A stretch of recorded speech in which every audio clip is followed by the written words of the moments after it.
Welcome to the Scoop on Blogging podcast. And I am your girl, Xaviera, and I am so excited to have one of my favorite my favorite member of media with me. Y'all see, I'm so excited. I can't even talk right. Let me simmer down. But this is the one and only Mr. Terrell Thomas, Mr. CEO of These Urban Times. How are you today, Terrell? Oh, I'm magnificent. And before we get started, just thank you so much for allowing me to be on your platform. I've known you for some time, of course. I've watched you grow and do the great things that you're doing here in Atlanta and across the world. So I'm humbled, and it's a pleasure to sit and chat with you. Oh, absolutely. Absolutely. So, Terrell, I want to start from the very beginning. Now, see, we have a different type of connection that a lot of people don't have because we both from up top. So let's talk about first, where you from? So you are from Philly. Let's talk about that. Yeah, I'm from Philly. I was raised in Philadelphia. Ironically, I was born in Hawaii. Really? Yeah, my parents were in the service, so I was born in Honolulu, but I was only there for a year, so I don't remember anything. Mm-hmm. You a birther? Look, we got to get that birth certificate. Yeah, my birth certificate is even that is funny. Like my birth certificate is green. Of course, wow. America. I mean, shit. Of course, Hawaii is part of the United States, but it still is different from. Yeah, so that's funny all the time when I go different places, file Social Security, get my passport. When I pull out this green birth certificate, yeah, okay. I don't know what it is because they're like, "Oh, you born?" I'm like, "Damn, how you get to that the green certificate?" It's like, okay. Yeah, so I was born there, but my mother is originally from Philadelphia. Mm-hmm. And, life happens and things didn't work out with her and my pop. She went back to Philly, and so that's where I was raised at. Okay. So how did you end up in Atlanta? I actually ended up in Atlanta because of my wife. Quite honestly, I met my wife in 2008. She was a student at Temple University. Okay. And in 2008, ironically, I started doing a podcast via service, blog talk radio. And I kind of began to. That's where I got started. That's where I got started. Blog talk radio, doing a podcast called Get Lifted. Mm-hmm. And at that time, I was working 4 jobs when I was in Philadelphia. Dang. Yeah, I was always working. I was like my homies used to make little jokes and call me a Jamaican and different things. And I was consistently at work. And I had good money and good lifestyles, but I never had opportunity to spend it because I was at work. I was always working. Always working. Wow. So I had a cousin that introduced me to the podcast life and asked me to co-host a show with him. He wanted to talk about hip hop. Mm-hmm. And he asked me to join him on talking about hip hop and sports. And I told him I would do it if he allowed me to bring in politics. I'm big in politics. I was a political science major. I didn't finish college, unfortunately, but I was a political science major. So I wanted to talk about more than just sports and music. I wanted to try to inform our people about politics. So we started a show called Get Lifted. And I decided, I'm like, hey, when my lady graduated, we knew we wanted to leave Philadelphia to start life. We were looking at places to go. She had a few job offers when she first got out of school, like Charlotte, Houston. Do we stay in Philly? But we came to Atlanta, and she's from Atlanta originally, so she wasn't thrilled. If we're gonna experience something new, let's do something I know. But that's what brought me here. Really, I wanted to see what life would be like here as far as entertainment and how I could possibly grow. So I want to ask you, because it's so funny that you said Blog Talk Radio, BTR. So let me ask you this. When you first started podcasting back then, was it called podcasting yet, or was it still called internet radio? Internet radio. Okay. Okay, internet radio.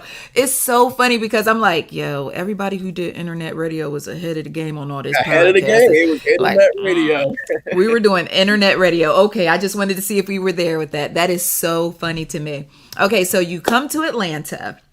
Now, when you came to Atlanta, did you just, you had already gotten to podcasting and you come to Atlanta. When you got here, did you just continue podcasting, or you knew you wanted to expand or do more? Talk to me about once you got to Atlanta. So it was a mix of both. And I remember it all like it's yesterday. Like I moved to Atlanta. I got here on July 1st, 2010. I drove down here. My lady came a month before because she was a teacher and stuff. So I did all the packing up our house and our apartment rather in Philadelphia and coming down here. I left on June 30th. I left Philly at midnight. I drove through the night. I remember it so well. I remember driving down 85 at night and smelling the scent to the south and just damn, this is life. What life is different. But But so when I came down here, I immediately kind of I knew what I came for, so I didn't want to play with it. Originally, and it took me a lot longer, but our original plan was she was like she would give me a year, like she would support me for a year, Yeah. and we'll see where things go. So I'm like, okay, I'm gonna get down here and get the ball rolling. On July the 5th, ironically, they had a Bronner Brothers hair show here in Atlanta. And my barber from Philadelphia, he's real big in like the tri-state area. He cuts a lot of Right. NBA players and things now. He came down Okay. for the show. So I'm still new here. I didn't know anyone. I ran to the show so I could get a piece, Right. see family, see someone. Yes. And, when I got there, it was a young lady out registering cast to vote. She was registering people to vote and things of that nature. And she came at me kind of crazy, and she's like, "Yeah, you got all those tattoos. I know you're not registered to vote." Oh So wow. I started. I'm like, "Miss, I'm political science," but she didn't know. But I started explaining Right. the background to her, and she explained to me that she worked with a political organization, and that it'd be good to have young black men because they do a lot with young African Americans throughout America. So I linked with this program called the League of Young Voters, Okay. and I started doing writing for them and on like social justice moves and things of that nature. And I was still doing the internet radio because now that I was Okay. here, I would go to open mics and just kind of, hey, how you doing? My name's Terrell. I'm new. I would love to share your music, Yeah. or I would love to have you on as a guest. So it started from there, like honestly, just hitting the ground and finding out how things were. But meeting that young lady, her name is LaShonda Campbell. It helped a lot as well because she's from Atlanta and she was in the mix Okay. in a lot of things. Being that she was in the political realm, she was in the mix in a lot of things. And her and my wife were both schooling me to what the city was like from two different aspects. My lady grew up Right. as a poet here in Atlanta, and she got on the Wow. team very young and made a lot of splash with that. So she knew what life was like on that side, and Shonda knew more what life was like. And excuse my French, and like the nigga modes, where Yeah. the Yeah. Yeah. like the chitlin circuits and how to. Down in the bluff. Yes, indeed. Yes, indeed. So Yeah. that was the blessing that I was able to have those two worlds to help me grow. Yeah. Yeah, that's definitely a great way to get introduced. I'm trying to think, how did I get introduced when I came down? I came down in 96. Oh, so you came right after that Nick, huh? Right after. Oh, listen, I had the opportunity to catch one last Freaknik. And Terrell, them N-words told me to go home because I wasn't getting naked. They told me to, and I was like, oh, I'm so offended. But yeah, I got a little taste of it. So you came down and you jumped right in. Yeah. How did you know that you wanted to really get into the entertainment side of things? Because with the internet radio, that was more of what, like music and sports and politics, right? Yes. Yes. So how did you end up on the entertainment side of things? I know they're kind of hand in hand depending on how you look at things, but how did you end up like realizing or knowing, or did you always know that you wanted to get into media and doing what you do now? I didn't always know I wanted to go into media. I Okay. had the childhood dream of wanting to go to the NFL. I mean, Oh, hey. that What was team would you have played for or wanted to play for? growing up. I was a big Packer fan, and I was a big Okay. Colts fan. I did not like the Eagles as a youth, as much as I love the Eagles now. Who you love the Eagles. I did not like that. I thought Donovan McNabb was as soft as they were. So Yeah. I didn't like the Eagles back then. But Okay. playing for a team, it probably would have been like the 49ers or something. I always was in fashion. I always wanted to go to California when I was a young kid. So it Okay. probably would have been a California team somewhere. Okay. All right. I hear you. Okay. So back to your media journey to becoming a prominent person in media. So when did you really like kind of slide into that lane? It was, I want to say about once I started doing the podcast, I'll say I've always been an advocate of everything that kind of falls under Black culture is hip hop. So whether that be food, fashion, our politics, our daily ways of life, I always looked at it as hip hop. I looked at hip hop as being more than music. Right. And it's kind of funny to me now how watching everything collide, how we see politics and hip hop collide, Yes. sports and hip hop collide. Because I remember vividly conversations with people in 2011, 2012, 2013. Some of these big businesses, some of these big, and I would try to pitch them reasons on why, hey, I got to connect the 2 Chainz. He's a basketball lover. Can I interview him and send you? No, the two don't go together. And 2 years later, you see that Here he platform is. trying to do Okay. So like Okay. that, to this day, that still burns me up a little bit because I can go down the email list of like prominent media folks or Yeah. outlets that I tried to pitch why hip hop and Mm-hmm. sports went together, and they were just like Not pretty trying much to hear it. laughing at me and closing the door in my Mm-hmm. face. And you see how the world is now, and it's just like Yeah. sometimes that honestly makes me sick to my stomach because I'm like, Listen, I'm just same gonna tell you. people. Listen, I totally get that because we were ahead of the curve, Terrell. You just got to understand we were ahead of the curve. We were internet radio I babies. thought you say blog talk radio, then If you was on Blog Talk Radio at any point in time in your life, you was ahead of the curve, point blank, period. And it's so funny because, for me, I always had dreams, music dreams, right? I wanted to be the singer. I wanted to be, yeah. I wanted to be the next Whitney Houston without her voice. I just wanted to sing. I just really wanted to sing. And so when I came to Atlanta, I had musical dreams. It didn't take me long to realize that wasn't going to work out. So I ended up just saying, you know what? If I can't be the person who sings, I'll be the person who write about other people who do sing, the person who writes about other people in entertainment.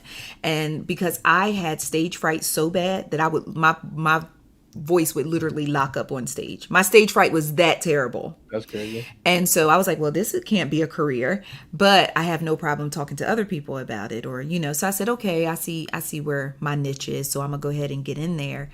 But, just seeing now, I know that you started out in media, in the media side of things with hip hop since Yeah, hip hop since 1987. Yep. 1987. So tell me about that.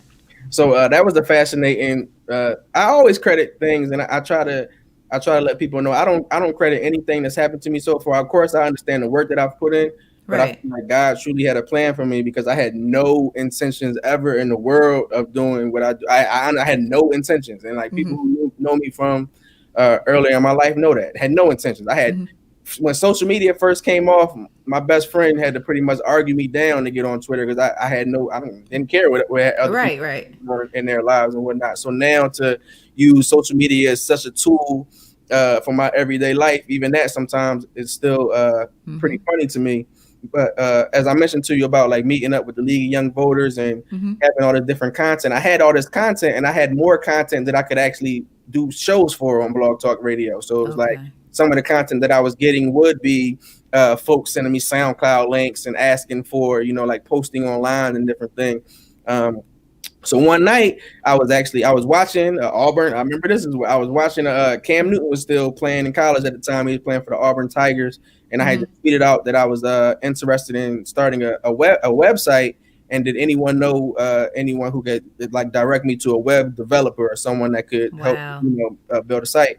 And immediately a gentleman that I used to work with in Philadelphia who was also has like he wanted to be a rapper. He had dreams of being a rapper and things, and has actually made a lot of those dreams come true. So his name is Terrell, but his entertainment name is Clout.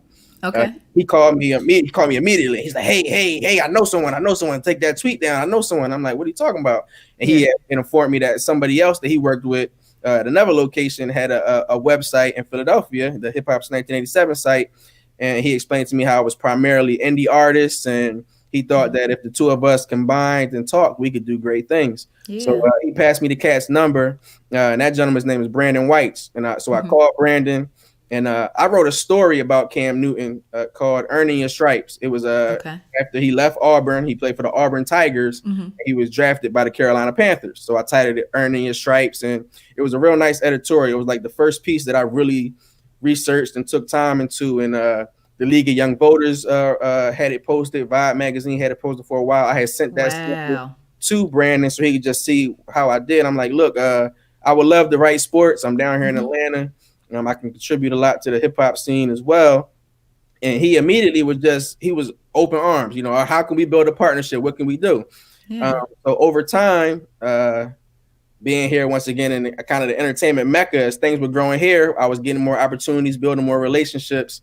So we decided to start a partnership where it was a situation like I would own all my content. We kind of, I don't want to say we treated it like drug dealers, but we treated the site like the block. Like that was I our block.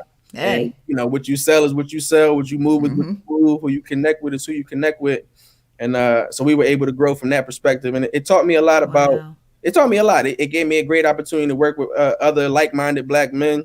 Yeah. Um, I had to learn, like we both had no idea what we were doing, So it was Feeling your way learning, through it. kind of learning, definitely learning on the Mm-hmm. go. So that was a humbling experience as well. So that's how we linked. And as time went on, Brandon had a 9 to 5 job and Okay. was also working. And this is my 24/7. I didn't have Right. like well, I'm lying. At one point, I did. I used to work for Peter Thomas. He had a Okay. restaurant, Bar Yeah. One. I worked for him. I was a DJ and a chef. Let me find out. You was cooking and didn't be like, I started off as a chef, but I explained to him like my passion and my dreams and what mm-hmm. I was doing. I knew that he was in the hip hop scene with How Can I Be Down and everything. Yeah. Oh my God. You said, how can I be down? You done took me back. Yeah, I mean, I know the history. One thing that I never thank God, like God has put Mm. people in my life who could really help me grow, or like Yes. actually had did it before me. So like, Mm-hmm. although I was learning on the go, I was able to get jewels and gems from a lot of people. And during those times on the Housewives, Peter didn't have all the best press or publicity, No, and right. folks used to try to clown me about that. But the relationship that I had with him, like Mm-hmm. he taught me a lot, and he gave me a lot of opportunity. I used to beg him. I DJ on like a virtual DJ things. One of my older cousins is a real DJ to use like Right. Serato and everything. But he gave me like a DJ program on my computer and taught me how to just how to Yeah. play that as a DJ. And I would be begging Peter and another lady named MC, who was our general manager, like, please just give me a chance, just give me a chance. And he did one night. Julius Irvin had a private party. He had What? I mean, of all chances, of Julius all things, Irvin. Come on, Julius man. Irvin. When he was talking, Peter was like, "You from Philadelphia? He played for the Sixers. This is your chance." So he Yeah. gave me a chance, and Julius Irvin loved me. Like he came up, gave me a nice tip that night, He and put you in front of the doc. he had a party again later on down the line, and like actually requested me. So Peter, like he Wow. opened the doors and let me, like every other Saturday I would DJ. It was a DJ that was primarily there, DJ E Class. Shout out to him as Yeah, I well. remember E Class. Yes. E Class taught me a lot. He was a real cat. Like he could have been like, who is this? Yeah, yeah, yeah, Nobody yeah, yeah. taking my, but he wasn't. He would come up there in the booth with me, and he would be on the mic and be the Mm-hmm. MC and things. So that was a humbling experience and a great Mm-hmm. experience. But it was the connections that was made. So working Yes. with Bar One, doing the hip hop since 1987 thing, it just opened a lot of doors and taught me a lot, quite honestly. So at what point, and it's so funny because I'm listening to you tell your story and I'm just like, that is so Terrell. That is so Terrell. Okay, that makes sense. Okay, that explains this. That explains, okay, now I understand this. Now I understand. But at what point did you know, okay, it's time for me to launch my own media outlet, do my own thing? Like, you were with, hip hop, but then when did you know, or what was the tipping point or that aha moment that you knew, okay, it's time for me to build my own brand? Honestly, it took me probably longer than it should have. Okay. And I don't know if this is the Philly in me, my lady Mm-hmm. says it is sometimes, or just like to me, it was like Brandon opened his platform to me, and Right. our paperwork wasn't all together. So like, we weren't both on the paper, but all my content is mine, still is. Right. Right. All my connections were mine. So it was never a situation to where I had to call him, hey, can you connect me to BT or can you do this? It was like, you go out, you go out and Yeah. do those things. So I always felt like I had my own platform because I didn't answer to anyone. We Mm-hmm. shared ideas, we created ideas together. But once again, it was like the block. If I want to sell this weight, get off this content, I need to get off my ass and go find ways Right. to make it happen. And throughout my journey, I did. It started, quite honestly. I had a lot of other media members kind of throwing it out there to me. The first time I met Elliot Wilson, Mm-hmm. he told me he was aware of my work and I should start my own platform. First time I Wow. met Karen Of Civil, all people, yes, Elliot. yeah, that was humbling because these folks knew who I was or about the work that I had done at the time. Yeah. First time I met Karen Civil, we had spoke a lot, and Karen Civil did a lot helping us with hip hop in 1987. So big ups to her as well. She would Mm-hmm. send us content and send us materials from her clients. She had an event in Atlanta and invited me out. And after the event, she asked me to stay. She wanted to just put some gems in my ear. And that was one of the first things she said to me. She's like, man, you do such great work. Like, you put most of the work up on the site, you ever think about doing your own thing? And I just, Mm-hmm. to me, it was still like I am Yeah. doing my own, Yeah, you I am basically doing are. my own Yeah, thing. right. So that was always my perspective on that. And I started building relationship with like ESPN and different major networks, and they were kind of hitting me with the same shit. Like hip hop is great and everything, Mm-hmm. but also just some of the content that other content creators would post. Like our content didn't always go together just per se. I might post Right. I haven't done this, but I might post an interview with Barack Obama, and someone else might post an interview of somebody shaking their ass. So it was like Right, right. it was the things Yeah, when you yeah. go to the site, the things you would see were vary. Uh, Yeah. I was getting a lot of pressure from a lot of different notable media folks and platforms. Like, why don't you just start your very own thing? And I would explain to them like, well, this is my own Yeah. thing.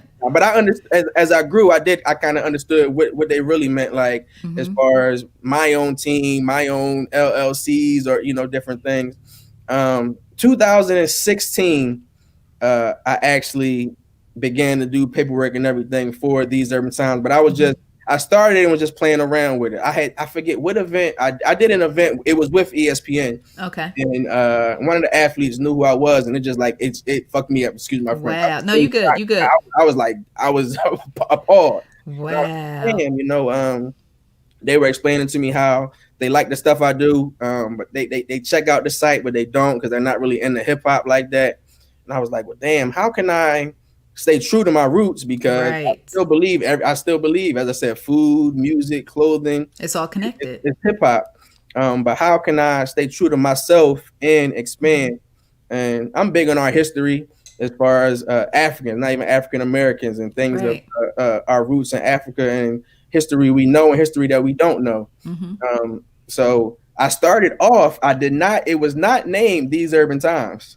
It was just Tut. It was just I Tut. do remember that. It I was just do remember. Tut, and that was because of all that King Tut did and how everything his messages turned to gold, and he was the one that saved his people. He was the one Mm-hmm. that saved his people and informed his people of true stories and things like that. So it initially was just Tut. Um, But you still stayed true to that because your logo is still Tut. mhm, So mhm. you still stayed true to that because I was like, I know I've seen Tut. I know. I remember Tut. My Yeah. first logo was the actual King Tut image, and I knew I couldn't use that too long though. I'm like, somebody might Them think it's people gonna appropriate. come. Them For a people while, coming. the logo that I was using was just actually of King Tut's mummy, Mm-hmm.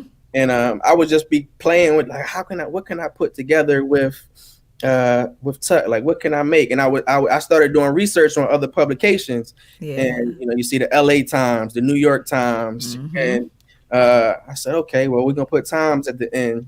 And I was thinking like, what you goes with hip hop? And I was like, oh shit. Well, Urban. yeah, this is what it is. Like a lot of white people consider hip hop to be urban things and whatnot. Mm-hmm. So I put urban there, and then it was like, with this urban times, the urban times. No, everything we're experiencing currently, these urban times. So Mm-hmm. that's how it all came about. Oh, that's dope. I always wondered how you came up with that name, but you know, I always wonder how you came up with that name because I feel like it was so poignant because think about everything that we just went through in the last year. And if you think about it, you'd be like, ooh, child, these the times. So like my grandmother always used to say things like, child, well, this the time we living in, is these times. So it was like, it was perfect. It was perfect because we actually had, after the George Floyd killing, we had like this awakening in the black community. And a lot of times, like you said, they pin urban on anything that's black, but to me urban is a culture, not necessarily, you know what I mean, like it's I a understand. culture. And so I was just like, yo, his name is so on point, like every day, because I'm a huge fan of all your work and we'll get into that. But I just thought that the name was just so on perfect. People are DMing me asking me like, can they buy ice cream from me? But that's another story. That's another story. Because I always tell people, and it's funny because I want to stay on this for a second. Because I always tell people, and even in my online course, I express the importance of choosing the right name for your business. Because sometimes we'll choose a name of something that's just near and dear to us, but it doesn't necessarily match the brand. Or how are you going to market this? Or how are you going to push this? And it was funny because I did, what is it called? ATV, where they ATV, all the TV shows come. And so I walked in and they were like, I was going to interview Rosie Perez on a particular show that she was on that didn't last that's long. You hard. remember that show? That That's didn't last long. hard. Okay. Okay. So they were like, hey, Rosie, this is Xavier from Ice Cream Conversation. She was like, oh my God, you have some ice cream for us? And I was like, I done missed the damn ball. Like, they expect me to show up like the ice cream man, like, and then the Masterpiece said he the ice cream man. And I'm just like, yo, and Gucci got the ice cream. And I'm like, yo, y'all got to let me get this brand together. But it's just so funny how, I was thinking like, I guess I was just thinking a little too deep, like, ice cream social, people come together, they talk about a variety. Cause think about all the flavors of ice cream. So I'm giving you all kind of flavors and people coming together and talking about all different type of things. And people just showed like, hey, do you have ice cream too? I was like, damn, 10 years of hard work for Rosie Perez to ask me for some ice cream. But it was funny. But, and I guess it's just important to choose the right name. It is important. The very first time I heard about your brand, I automatically, like, at first I thought it was more gossipy. But I automatically thought about getting the scoop. Like I automatically thought that's what it was. That's all. I automatically. I never thought about no damn ice cream. Because you from Blog Talk Radio, you be knowing. I'm like, oh, we got that third eye, bruh. We have the third eye. We know. But yeah, so I mean, I literally no. Seriously, I get emails from refrigeration companies trying to sell me freezers for my ice cream. Like, it is deep. It is deep. That might be something you need to jump into. Then you might need to make your own ice cream. Shoot, maybe Ben and Jerry's might need to holler at me. Another family venture or something. Maybe. Yeah. Okay, we're gonna pinpoint that one. But yes. So thank you so much for giving me the scoop on your name, because I always wondered, how did you come across a name that was just so on point? Like, no matter what day or time of day it is, or what year, century, your name will always resonate and be on point. So that was dope on your behalf. I'm very calculated. Like, even though most people might not see that from the surface, I'm very calculated on a lot of things I do. Like, even my tag name on social, Eldorado 2452. The Eldorado is like the lost city of El Dorado that had nothing but gold and whatnot. And El Dorado also brought his people to freedom. And he led them to the city of gold. And then it's 24 hours in a day, 52 weeks in a year. So I'm always the same person. You know what I'm saying? What? I am learning. Okay. Insert the emoji with the brain. Like, yeah. Wow. Okay. Because I always wondered, I was like, El Dorado, maybe that's like his alter ego back in Philly. I just tried to assume. But okay. All right. That's dope. Damn, you really are. Very calculated on the low. Very, very calculated on the low. Yeah, you got me thinking. I need to spruce up my username or something. Here I am thinking my name was good enough. I need to come up with something a little deeper. But no, that is dope. Now, I just want to talk to you about, like, the Atlanta media scene. Okay. You are one of, I think I have 3 people that I truly, honestly, like, truly love to the bottom of my heart that I feel like are probably too big for this city. And that's you, Kim Ford, and Ray Cornelius. Amen. Okay, I'm glad. I am honored to be on that list. Okay. Y'all, like, for real, if I had to put together an Avengers media squad, it's going to be us.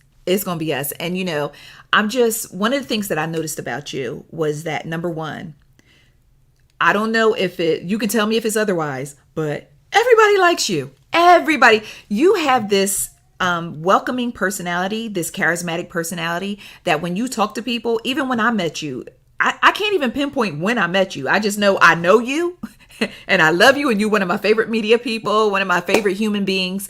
But it's just so funny because I have watched you do interviews and I'm just like, damn, like, be like, okay, he said, okay, all right, I see the connection. I see the eye contact. I see, okay. You literally, and I think it's your secret sauce, no matter how big the celebrity or how small the person, and I say small the person as an unknown, I understand. You give everybody the same energy. You treat the CEO the same way you treat the janitor when you are out and about and you are on red carpets and you are talking to people. And I think that is such an an amazing quality and asset that you don't see a lot of times across media. Because come on now, Terrell, you know we've been on these red carpets together. And sometimes you ain't standing next to somebody who right. Sometimes you're not standing next to somebody who ain't, somebody who ain't right. And you just hear stuff and you just like, oh my God, did they just say that? Or did they just do that? I literally, and of course we won't say names, but I was on the red carpet for Fences. And Michael T. Williamson came down. Now in Fences, he played someone with autism, right? And I feel like I remember this red carpet as well. Were you there? Because Yeah, I know it was only a handful of us. It was only a handful of us that was able to be on that carpet. And someone standing next to me asked Michael T a question about playing someone, because I think in the film he was supposed to be kind of autistic. And she asked him how it was playing a handicapped person. I was like... He looked at her. I looked at her. I'm looking at him like, bro, you got it or I got it. You want me to take care of this or what? And then he said, he was like, no. What I did was I represented, a certain group of people who are underrepresented in film. And then she says, she looks this man in the face, Bubba Gump.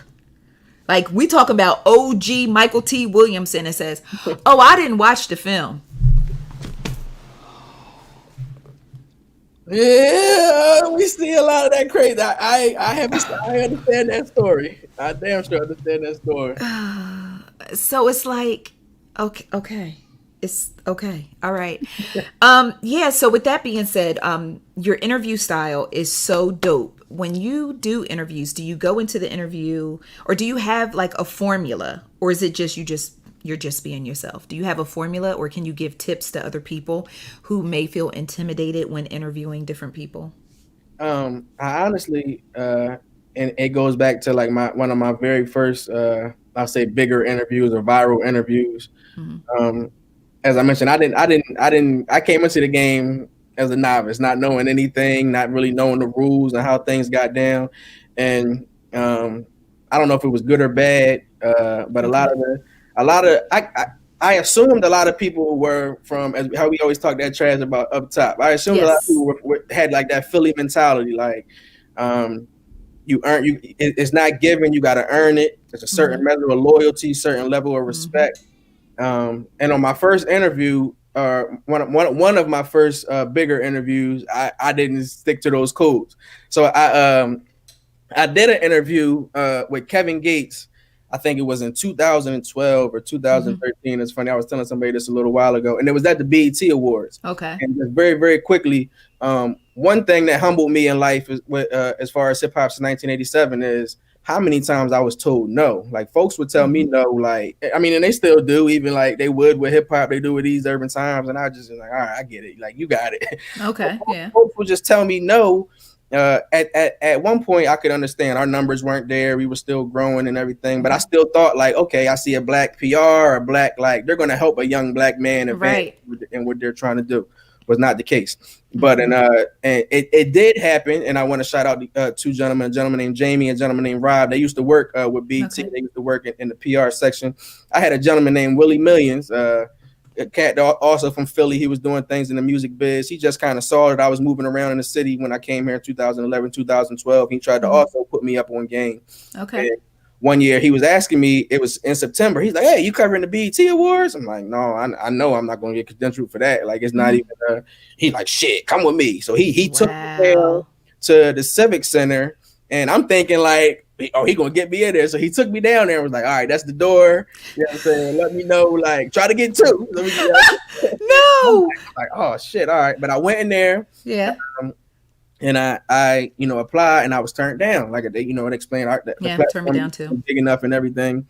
And I explained to both of them. I'm like, look, y'all, like, I'm originally from Philly. I'm here in Atlanta. My team is in Philly. Like, I'm trying to grow. Like, please, just like give me an opportunity. Like, I was at the end of the line, they put me at the end of the line. I was at the very end. Wow. I was next to a damn trash can. You know what I'm So saying? you was at the part of the line where they'd be like, I'm sorry, they gotta go in, they Oh gotta no, go no, in. I was pat. Like they were going in already where I was at. Seriously, like they were already going in. They already Wow. but still, I had a few people stop. Eve stopped, and like I was like, hey, I'm from Philly. Eve stopped and spoke to me. It was just a few, and they just gave me quick shout outs, like shout out Hip Hop's 1987, shout out Yeah. El Dorado, just something small. But Right. I was studying while I was on the carpet. I was next to Greg Street. Didn't know exactly who he was, all like Mm-hmm. that at the time. But he had like a station set up. It was another gentleman that's kind of big on the Philadelphia scene named Cosmic Kev. He's a I DJ. remember Cosmic Kev. I was just watching. I was like, all right, like I had the Yeah. opportunity. I was hyped, of course. I was taking little Right. pictures and everything, but I was just watching. Next year, I was actually able to cover the carpet in 2012. So now I'm hyped. I'm excited. Wow. Kevin Gates was on the carpet. He was still a fairly new artist, not really the Mm-hmm. folks down here in the South, but once again, I'm coming from Philly. I didn't know who the hell Kevin Gates was like that. Right, right, right. So I started looking him up real quick. I'm like, oh, all right, bet. Like I know he's popping. I know people like him. Like let me look up and see what he got going on. Oh I look boy. him up. First thing I see is that he has a beef with Young Thug. So Okay. I'm like, shit. All right, well, Okay. I'm gonna ask him how he feel about Thug. Like that's what that's what people are doing. I'm gonna ask him how he feels about Thug. Before we got on camera, and at the time my cameraman was a gentleman named Brian. I want to shout out to him because we still laugh at this moment. A lot of times, depending on the person, I will say, "Hey, how you doing? My name Right. is Terrell. I want to ask you about X, Y, and Z. Is that okay?" Because they might not want to address it, and I ain't. Right. So I told him, "Hey, I want to ask you about your music. Well, who you looking forward to seeing at the awards." And I said to him, "Hey, I just saw that." Something's going on with you and Young Thug. Can we talk about that? He's like, when the camera's off. He's like, yeah, come on, y'all, let's do it. Let's do it. Okay. Okay. I'm like, all right. So my man cuts the light on this shit. We doing the interview. I asked him about his music and everything. Then I asked him, I'm like, so what's up with you and Young Thug? He just got quiet as shit. I'm like, well, I heard you and Young Thug ain't seen. He like, who told you that? Nah. He like, who told you that, brother? And he was like, I'm from Louisiana, and where I'm from, we don't talk about things that we don't know about. You know what I'm saying? But when he said Wow. that to me, that was some street. Like it was like, Yeah, shit, yeah. that's not like Okay. that's the life I know. Like, if Mm-hmm. I don't know about it, don't. So I was like, it kind of like immediately gave me a reality check. Like, don't approach this Mm-hmm. shit like these bloggers. Like, approach this shit like you. Like, be you. Yeah. Stick to the codes and the methods that you know. As you mentioned, like treat everyone the same because. Right. I've also learned in life that the janitor one day can be the Be the CEO. CEO. Okay. Like, Okay. like That's the people, real gem. Yep. it's people. Life shows you a lot, and Mm-hmm. what are the things? It's a season or it's a moment. It's not a life. It's not a lifetime. Yep. And Yep. I've seen a lot of people do that. Go from being the bottom man or something like that to the top. So Me. I've tried to. I respect that. I have people who now like, so this my favorite media outlet, and I'm just sitting there like, child, I remember when you wouldn't even invite me, or you like, there are people who flex in my face, but I know behind the scene they have taken opportunities away from me and said like, oh, her outlet ain't big enough, we need something bigger than that, or her outlet not good enough. But when they see me, oh, it's all love. We look like Celia and Nettie when Nettie got back from Africa. So it's like, oh, now you want to hug me and maki da with me and all that. But and I just like, oh yeah, what's up. But I know, and in this industry, and you can attest to it, that for people who want to get into media, the hardest lesson that I had to learn, and I want to know what your hardest lesson was. The hardest lesson that I had to learn was that everybody that you meet ain't your friend. And that sounds so elementary, but we go to these events, we sit down, we break bread, we laugh, we talk, we drink together, we interview these big celebrities together, we hop on carpets and take pictures together. And then the next time I see you, I'm going to be like, yo, Terrell, what's up? And sometimes it's like, oh, hey, what's up? Yo, that was. Oh God, that shit just hit me in my chest. I ain't gonna lie to you. That's what fucked me up about like Atlanta. I always heard coming from Philly. That's what I know. That's all I know. Like Atlanta is this promised land where all the black people stick together, and it's like X, Y, and Z. So my hardest lesson was, as you just mentioned, I thought I'm in these rooms with you. You see me, you see my work. Not necessarily saying that we're equals, because I do understand that, like our life stories may not be the same, but it's still an equal level of respect there. and it would not be. It would not be. It's funny as you mentioned, you think everybody likes me and shit. I know why everybody doesn't like me and whatnot. Because some people would feel like I didn't deserve to be in the room they were in. They might have been a journalist for 10 years. Like that was the thing that a lot of people used to say to me at the beginning of the game. Like, how'd you get on the carpet, or how'd you get here and things. And I've had a few people that have actually said to me, I didn't like you at first because I saw you on the scene. It's like, I came here in 2006. How you get this interview? And I'm like, damn, that's crazy. Like That just hit me in the chest. that's really crazy. So look, I went to, because we could probably trade stories all day, but I just have to say this. I went to an event for Chili of TLC. Okay. And it, press was invited. So of course I came. I had my, remember I always used to have that like the little thing with the camera on it, the DJI or whatever. And so I had my little thing and I'm all like, getting my little footage and whatever. And I'm like, okay. I got tapped on the shoulder and was like, hey, what are you doing over here? And I'm like, doing what media is supposed to do. I am working. They were like, no, you have a seat at the table. No pun intended. I had a seat at the table. Chili was having a birthday dinner. Bruh, I sat down. I was sitting across from Chili. That's hard. When I tell you, one media person literally came up, tapped me on my shoulder and said, why are you sitting down? I'm sorry, you're interrupting my steak au gratin to ask me why. I literally leaned like, I'm sorry, huh? Why you get to sit down? Why? Literally 3 words. No, 4. Why you get to sit down? Oh, that was 6 words. Why you get to sit down? And I was like, well, I was invited to have a seat. Another popular media outlet went outside and went live and literally started cussing. There's some BS. They got non-relevant MFers sitting down at the table. I was like, this steak is so damn delicious. So now people are at the table. You see, just like in a movie where people are like, oh, passing the phone down like, oh, child, he is wilding. Passing, I'm gonna tell you off air who it is. Okay. He is wild. Oh, look, he was big mad. He showed out on Instagram. I don't even know if it was IG Live at that time, but he was showing out on Instagram. He was highly, highly upset. And I'm just like, dang, it made me feel good. It made me feel good and it made me feel bad. It made me feel good because when I got the tap the good tap that said, hey, you need to come sit down. To me, that was like some type of level of validation, because I'm going to keep it so transparent with you. I can bring my husband in here right now. 9 times out of 10, my grandbaby will end up in here too, but he can tell you, I literally used to sit downstairs and cry, like real tears, cry, not cry a river, but like not whine, cry literally, because I was like, I'm working so hard. I have ice cream convos. I've been doing this maybe at the time, maybe 4 or 5, 6 years. I'm like, people don't invite me to things. People don't even recognize my outlet. Celebrities don't follow my page. It's like all the different things I would go through. Nobody even knows I exist. Nobody even knows that my outlet exists. Nobody, and when I say nobody, I'm saying like people that I consider to have some type of notoriety, right? I understand. Okay. But to my ICC friends, I ain't calling y'all nobodies. Don't get it twisted. We're not going to fight. We ain't going to cyber fight. But I would cry. I would see events going on and be like, I didn't even know this was happening.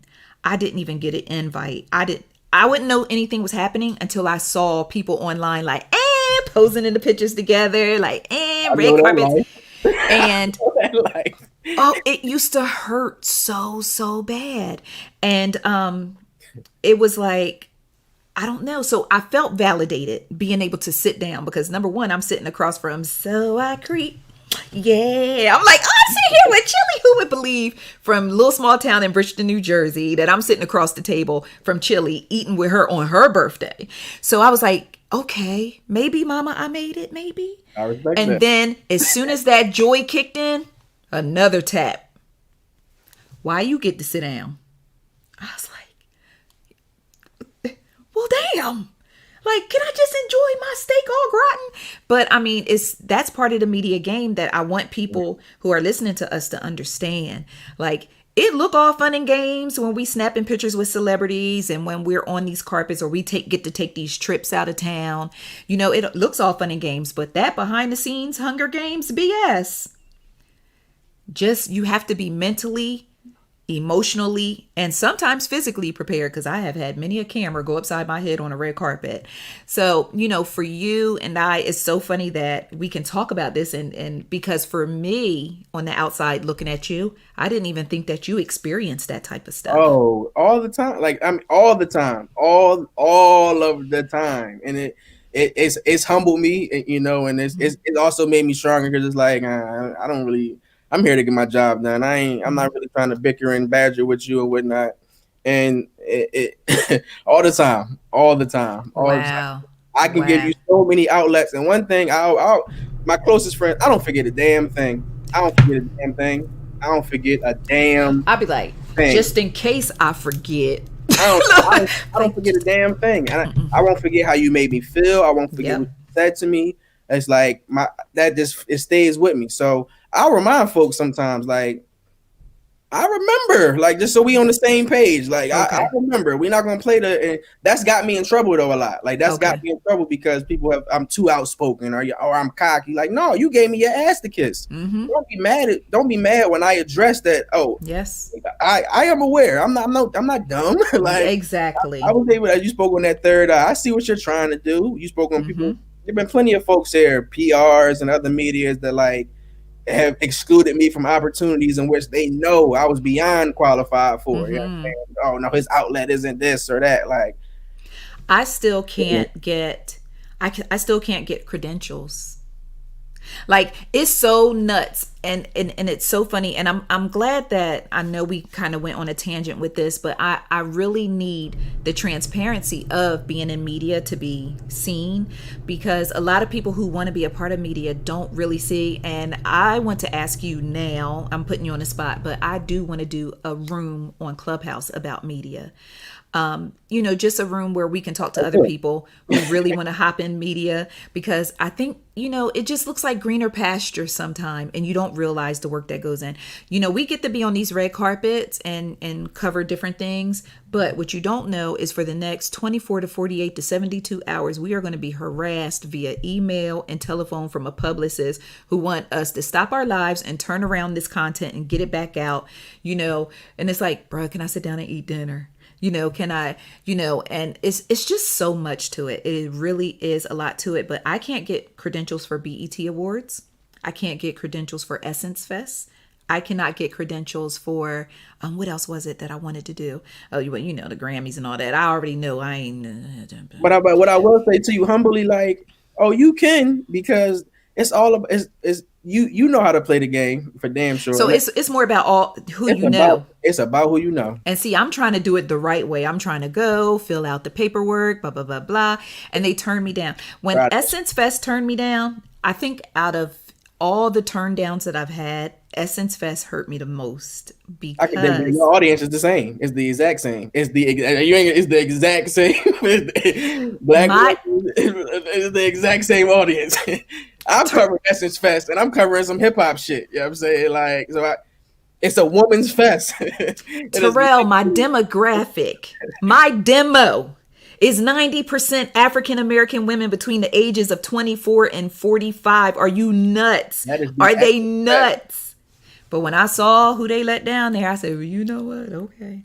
It's a game, and that hurts sometimes too. But I learned, as I'm like I mentioned with the BT gentlemen, like, they did me a favor. They didn't they did not have to let me on it because whatever their credential, I didn't fit those measures. But speaking to them, the very first time that we covered Essence Fest, it was just fortunate that my cameraman at the time, Brian, he had a relationship. Him and the PR girl went to school together. So, okay. So it's always that's one thing I learned. It's always. I see folks now sometimes like who do things and get things that they should not do or be, but they are. And then the part that hurts is when people come up like, hey, and I'll tell you off camera, but I think we were together one time and somebody came up and was like, hey, I want to invite y'all to an event at Essence Fest. And I was like, oh, I didn't get approved. They was like, say what now? And so that hurts again when people come up automatically assuming that you'll be there, that you were approved. And it's like, nah, And then what? But I have just, after, I'm one of those people that I'm kind of grudgy a little bit, and God working on it. Because once you don't approve me, I'm never applying again. I understand that. I'm like, okay. I'm just never applying again. But let's get back to you, because one of the things that I admire about you so much as another member of media, number one, the way you interact with people of all levels. You have amazing interview skills to me. And I say that because you are always so calm, cool, and collected. And you talk to people as if, I don't know, it's you just know something. And Ray has this too. See, the thing with Ray, and yours is different from Ray's, but it's kind of in the same vein. Ray will literally say to someone, we are interviewing, say, an actress. Mm-hmm. And it's for a movie that came out in 2021, January 2021.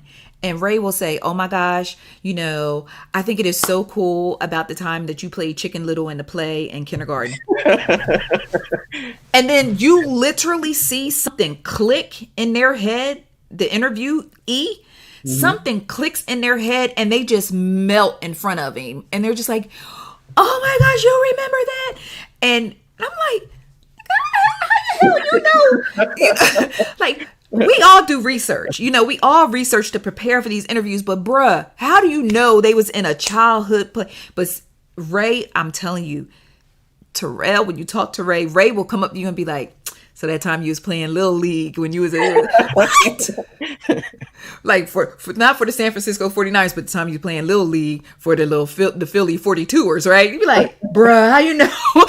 That's his thing. But I just watch you, whether it's sports, whether it's entertainment, whether it's politics, you are comfortable in every single lane. And for me, I feel more comfortable kind of in the entertainment lane and it may be in the music lane.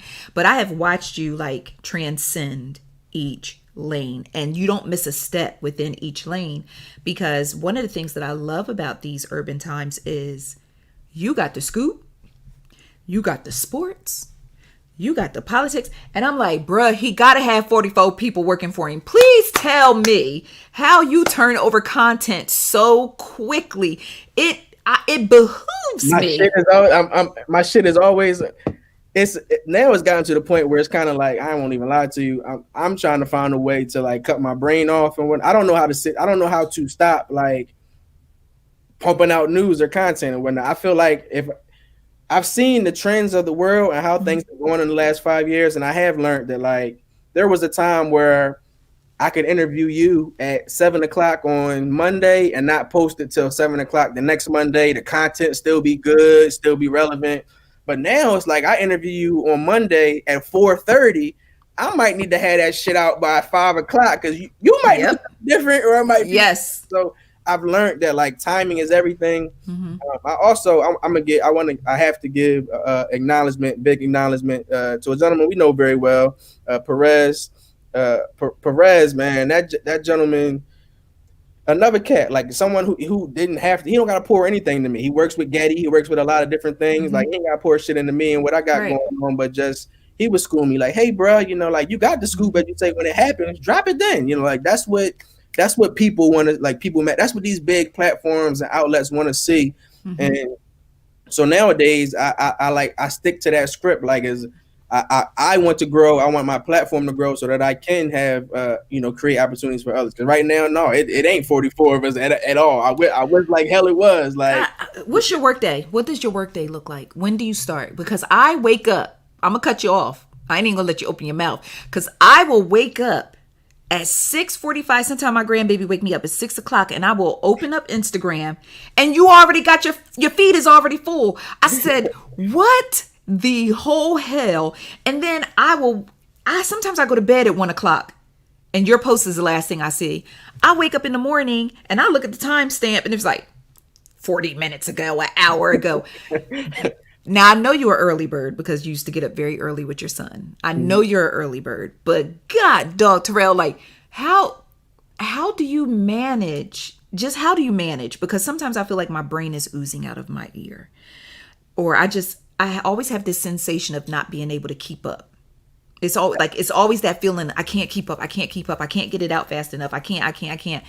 And it's like it's a level of anxiety. Do you experience anxiety on any level, or are you just so cool with it? You got it under control. You know how to pop it out. Boom, boom, boom. Like what's going on, Terrell? Because I need to know the secret I sauce. think it's a combination of a lot of things. Like one, like my sleep patterns are just fucked up. Like they Okay. really are. They like that's some of the things in which how my life has changed as far as media and trying to evolve, like may not be the healthiest things in the world, and so I'm trying to get better with that. Okay. Because I can honest to God say I don't know when the last time. Well, recently I did, so I won't say that, but I can't tell you too many times that I've gotten a straight 8 hours of sleep. I can't tell Wow. you when I've gotten 6 straight hours of sleep.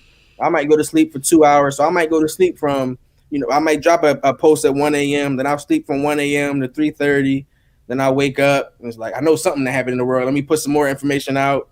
Go back to sleep. So my sleeping patterns are horrible.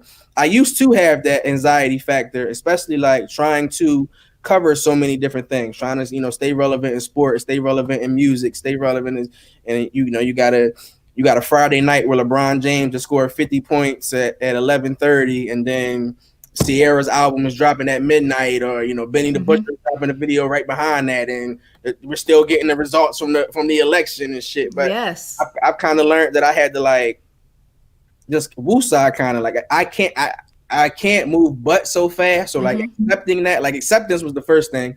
Like Okay. the fact that like you can't get everything out at one time. Like get the things that are priorities out, X, Y, and Z. Okay. But I feel the same way. Like God, I I tell don't my know. wife all the time, and I also tell her this is like to not discredit her. Like we just are in two different lanes. I'm like, baby, you don't understand. My brain does not stop, and like it does bother me sometimes because I don't know how to relax. Like Yeah. my idea of relaxing is I got my phone in my hand, looking to see what's going on as I'm watching TV, or I've gotten a lot better. I downloaded the Calm app. I listen to a lot You of. did? Oh yeah, Maybe I should get a that. damn subscription. And I also on Apple Music, I listen to a lot of beat sounds. So I'll listen to the music, Okay. to the water running and shit, just to try to stay calm and balanced, because I am always like feeling like I'm moving fast paced, especially when the world was open. It's like us here in Yes. the land and I'm going to one event, then the next event, and then so Literally. it just Like, it is a bit unhealthy. I do understand but you that. make it look easy. And Shit that's the ain't thing. easy. And that's why it's cool to talk to you and actually hear you share this, because you make it look so freaking easy. And I'm just like, well, do he have anybody he could lease to me? Because I know I mean, just the way you put out content and you don't half step. Sometimes you can tell when people are rushing out content. Anytime I try to rush, I go back later and be like, oh, I called he or she. That ain't gonna fly me. I do that shit too. I do Oh, that. I do that. My lady and I got an old head named Terrell, and when he lives out L.A., he works for yeah, Snoop Dogg. He's black. He's black everything. yeah. That man will come. Hey, young brother. You got an S in front of that he right there. I love that. I tell my readers all the time, I'm like, and I'll be trying to low key trying to get them to work for me. I'll be like, if y'all catch typos, let me know. I'm not offended. Let me know if you I literally had a typo in the headline. I'm like, that's where you start. What the hell? I had a typo in that. That's where you start. But it's funny because now, we talk, and I really, really appreciate you because we are both parents. We are both You're a husband, I'm a wife, we have families, we have children. I got a grandbaby now, a 1-year-old grandbaby I'm caring for full time. Amen to that. And so it's like some days I'm just like, yesterday I literally had to let my grandbaby play with my godfather of Harlem dice. I saw that. The dice was saving your life yesterday. Because she was sitting right here and I'm trying to type a post with one hand and she just dropping dice on the table. And the sound of dice just repeatedly dropping will drive you nuts. But that's those things that we have to be flexible. You have to figure out how to make it work, because at the end of the day, I got to get this content out. So, but another thing that I also just think is so dope about you is the sports aspect. You give music, you give entertainment, you give politics and sports, and you do not miss a beat, a shot, a free throw, a foul line, a technical, a ACL tear, a rib cage broken, a concussion, some CTE. You don't miss nothing.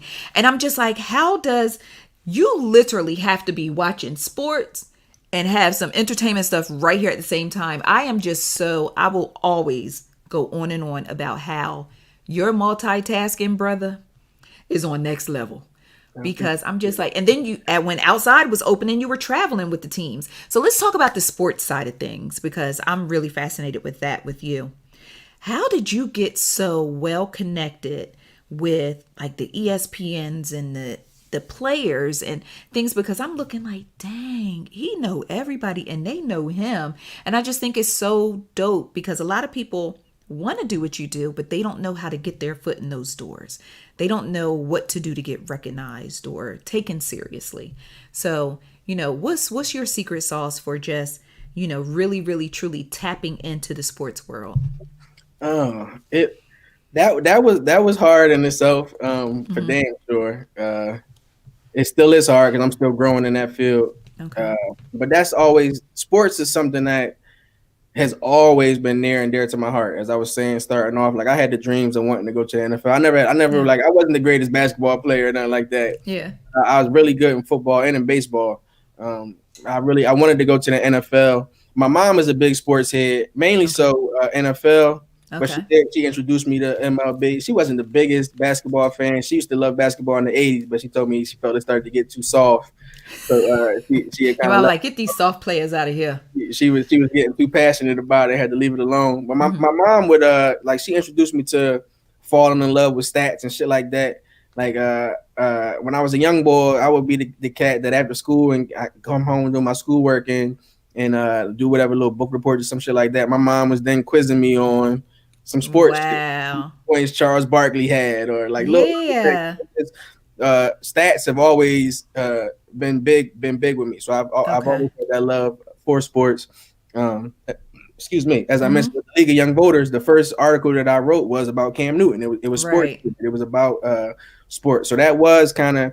I initially thought I'm like I'll do the blog talk radio thing as far as hip hop and sharing politics, and I'll do more writing as far as the sports world is concerned. Mm-hmm. And then being here in Atlanta was another blessing. Um, I've had a few blessings. A few cats that I grew up with at home in Philly have Mm-hmm. went on to the league and whatnot. Uh, I had two good friends, the Morris twins, Markeith and Marcus. One playing the Lakers, and then one playing the Clippers. We grew up together. We actually, Okay. the barber that I spoke on that Yeah. from I've had the same, well, not now, but when I was in Mm-hmm. Philadelphia, I had the same barber from when I was 10 until I moved here. I moved here, I was 26 when I moved there. So about Wow. 15 years, like the same barber. And they had the same barber as well. So we grew up together. When they would have basketball games and Mm-hmm. little leagues, we would all go together and whatnot. Another cat that's in the league, Kyle Lowry, he went to school with one of my cousin Keith. They went to Catholic school, Cardinal Doherty. So building relationships through him when we were younger, Right. and going out to his games. And then he went to Villanova and going to those games. So still being a familiar face and whatnot. But coming here, being here in Atlanta, I saw how open it was with some Mm-hmm. athletes. I want to give some love to the ABL league that's out here in Atlanta, Mm-hmm. where similar to what Rutgers does in New York, how they have pro athletes come play in the summertime and shit like that. I Yeah. found out about that league, and I'm like, oh, I'm gonna go down there and start interviewing cats and whatnot. Mm. And I remember this is actually, I know you had him on earlier. Shout out to Mecca King. Yes. One of the first times I met Mecca was at the ABL game. It Mm. was the game. Lou Wills had teams down there in that league for a long time as Lou Willville teams, and I had got wind that he was going to be playing and whatnot. And growing up, like Lou Will was drafted, he played for the Sixers and whatnot. Him and AI had a great relationship, so I was well aware of who he is and who he Right. was. I wasn't aware that he was from Atlanta. I didn't know that at his time during Mm. his time playing in Philadelphia. But I'm hype. I'm like, oh shit! Like, Yeah. I'm like, I'm gonna try to talk to him and see what's up. And I went down to the ABL, spoke with the commissioner of the league, Josh. Shout out to him. And he was like, yeah, just ask the cat if he, if he wants to speak to you, that's cool. And I'll never forget Yeah. that. He leaned up against a gate, and I went over to him, explained like, hey, my name's Terrell. I want to, speak with you. I'm with Hip Hop's 1980. He was aware of who Hip Hop's 1987 Oh, is, that's dope. being Philly and whatnot, but we still didn't. He had heard of the brand. He was a big Meek Mill fan and supporter and whatnot. They got a good relationship. My partner Brandon used to post, or my partner at the time when I was doing Yeah. Hip Yeah. Hop, Yeah. Brandon used to post a lot of Meek Mill stuff. So Lou was already aware. And he gave me a nice little quick interview, but I still like that was like, damn, like I took to him like he's a real brother. One, Yes. two, like okay, like I can do this. Like I can do this. What From was that, your first interview? my first Sports interview, like your first big sports interview. so my first big sports interview for me anyway, it was a combo. He wasn't the biggest our biggest basketball star, but Damari Carroll, and I'm also Okay. going to shout out to TheoryCom. I'm not sure, but I believe you know Erica and Andrea Hamilton. Big shout out to them. They do public relations and a lot of different things for Yeah. artists, athletes. But one of their clients at the time was Damari Carroll, and I was Wow. on Andrea's head like, hey, you know, I would just love to interview him if possible because I'm really trying to get into the sports world. She kept telling me like, I'm gonna make it happen, I'm gonna make it happen, I'm gonna make it happen. And they finally did. She connected him, told him that I wanted to do the interview, and he said, "Well, have him come to the arena after shoot around." So this was still Phillips Arena, and it was 2014. It was during the 2014-15 season. That was like the best season that the Hawks have had. They won 60 games that year. That was the year they won 60 games. So Wow. they were rolling. It was in January or February. It was right before the All-Star break of so actually it was 2015. So it was right before the All-Star break. They were playing the Golden State Warriors. This is during the year, the first year that Golden State won the championship. They hadn't won yet, but this was on their road to winning the championship. So the Hawks were the hottest team in the Eastern Conference, and the Warriors were the hottest team in the West. They were playing that night. So it was just a lot of media in town and different things. And Damari, we still have a really good relationship, and shout out to him. Like that brother, he took us, he had the Hawks bring us into the locker room. We were by ourselves. Wow. And we were able to interview him right at the locker. That was it was a dope experience and whatnot. Like I said, to this day, he's not one of the biggest stars in the NBA, but in my heart, that man damn sure is because he didn't have to do any of that. He didn't have to. And then so after that, I was about to say that's my biggest, but the biggest one was Steph Curry. So after, and then I will forever. People talk shit about Steph Curry. He's soft. He's this. He's that. I will forever love Stephen Curry, and I'm going like love. I don't care. I will forever love Stephen Curry. So they had this big media scrum and everything like that, and media were talking to Coach Kerr. Yeah. And media was talking to Steph Curry. I couldn't get close to Steph Curry. It was so much media because once again they were the two biggest teams at the time. And I still also too I was very bashful and humble. Like I kind of felt out of place. Like I was in there with a fitted on and a hoodie, and Cats was in there like dressed up and different things. Okay. But I mean I knew who Steph was. I was a fan. I'll honestly say I watched his basketball career and everything. So even though he was a mid-major going to Davidson, I watched a lot of his games. I ain't had much to do. I watched a lot of him. I was very abrupt to what he had going on. And after the scrum and everything was over, they did like a little some shoot arounds. You could get a little bit of footage of that as well. So me and my cameraman, once again at the time, Brian, we stayed around and we honestly like two kids in the candy store. I'm on the side giggling, just happy to be there. You know what I'm saying? And they were like, okay, you know, media time is over and everything like that. I'm like, fuck that. Like I can't let this opportunity go by. So Steph started walking down the court. I'm like, Steph, you know, can I talk to you for a minute? He stopped. And I was like, look, man, the same thing, like one thing, transparency and being honest has helped me so much. I explained the same thing to him that I explained to the folks at BT. I'm like, look, dog, I'm a young black man. Me and my homies have a business that we're doing. I have a very notable website. I just want to ask you 2-3 questions. Their PR, like the Hawks, the Warriors PR came up to me. Oh, no, media time over. Steph Curry, once again, one of the reasons I'm going to love this brother forever. Okay. He checked the media cat, like, no, I got this. I'll be there. And gave us about a good 10-minute interview. You know what I'm saying? Wow. And in our interview, I had predicted to him, I said, yeah, well, you're going to win the MVP this year, and y'all going to go on to win the championship. And he was like, okay, I accept that. And his ass went on to win the MVP. Okay. The championship. So, that interview went viral, and he had reposted it after they won the chip, because I reposted it again once they won the thing. And Cat's like, oh, he Nostradamus, he predicted it. But Damari Carroll was like the first, my big break in doing that. was able to interview Steph, and like that was just like one of the most humbling experiences. And I saw that he's a real that. So it's like some of the kind gestures I see him do. It's like that's not generic. I watched that nigga like Yeah. he stopped me from getting kicked off the court, and then he checked his PR and stayed there longer. Like his media obligations were done, practice was over. They about to get on the damn bus and go to the hotel. Trust me when I say I know how huge that is, because on any or plenty of day, we have seen PR people drag someone away from our face. And most of them, oh, I'm so sorry. I'm so sorry. Oh, I'm sorry. so sorry. I'm so sorry. I'm so sorry. Oh no, I'm sorry. Sorry, we don't have. We're out of time. I'm sorry. Can I just? No. I'm sorry. I'm sorry. And then the celebrity or the talent is like, oh, I'm so sorry, as they're getting pulled away. And so for him, like that's. I would forever love him for that too, because that's some real stand up. Forever. I don't like when my homies try to bash him. Like, no, we're not doing that today. Not today. Not today. That opened more doors for me when I was able to find out that I've interviewed Steph Curry. Yeah, and he's hot and fresh off his MVP. Then they would allow other PRs and other folks to do things. But then as far as getting how I got into the sports world. Yeah.